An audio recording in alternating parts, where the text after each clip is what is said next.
எல்லாருக்கும் வணக்கங்க. அமெரிக்காவில் நாங்கள் வச்சிருக்கக்கூடிய ஒரு சின்ன தோட்டத்தை பற்றி தான் நம்ம இன்றைக்கி பார்க்க போகிறோம். எங்களோட தோட்டத்தில் நாங்கள் என்னென்ன வெஜிடபிள்ஸ் எல்லாம் போட்டிருக்கோம் அப்படிங்கிறத பார்க்கலாம் வாங்க. ஃபர்ஸ்ட் பார்த்தீங்கன்னா எங்களோட தோட்டத்தில் நாங்கள் நிறைய தக்காளி கண்டு தான் வச்சுருக்கோம். ஏன்னா தக்காளி நிறைய தேவைப்படும் அப்படிங்கிறதுனால நிறைய தக்காளி கண்டு வச்சிட்டோம். அடுத்து பார்த்தீங்கன்னா கேரட் வச்சுருக்கோம். கேரட் எப்படி வரும்னு தெரில, கொஞ்சம் எக்ஸைட்மெண்ட்டாக தான் இருக்குது கேரட் எப்படி வரும்னு.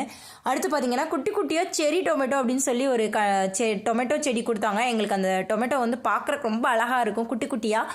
அடுத்து பார்த்தீங்கன்னா நாங்கள் பீன்ஸ் வச்சுருக்கோம். இந்த பீன்ஸ் வந்து பார்த்திங்கன்னா நாங்கள் வைக்கும்போது 4 பீன்ஸ் கண்டு வச்சோங்க. அதில் வந்து பார்த்திங்கன்னா ஒரு கண்டு வரவே இல்லை, அது ஏன்னு தெரில.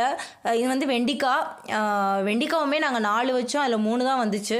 இது வந்து ஸ்வீட் கார்னும் 4 வச்சோம், அதில் ஒரு செடி தான் நல்லா வந்துச்சு. இது பட்டாணி. இது வந்து பார்த்திங்கன்னா எங்களோட புதினா. அடுத்து பார்த்திங்கன்னா முட்டைக்கோஸ். முட்டைக்கோஸ் இப்போ தான் இலை கொஞ்சம் கொஞ்சமாக மூட ஆரம்பிச்சிருக்கு. முட்டைக்கோஸ் ஆனால் எப்போ ஹார்வெஸ்ட் பண்ணுறதுன்னு தெரியல. இது காலிஃப்ளவரும் இன்னும் வரல. ஃபைனலாக பார்த்திங்கன்னா எங்கள் எல்லாருக்கும் பிடிச்ச ஸ்ட்ராபெரி, ஒரே ஒரு ஸ்ட்ராபெரி கண்டு.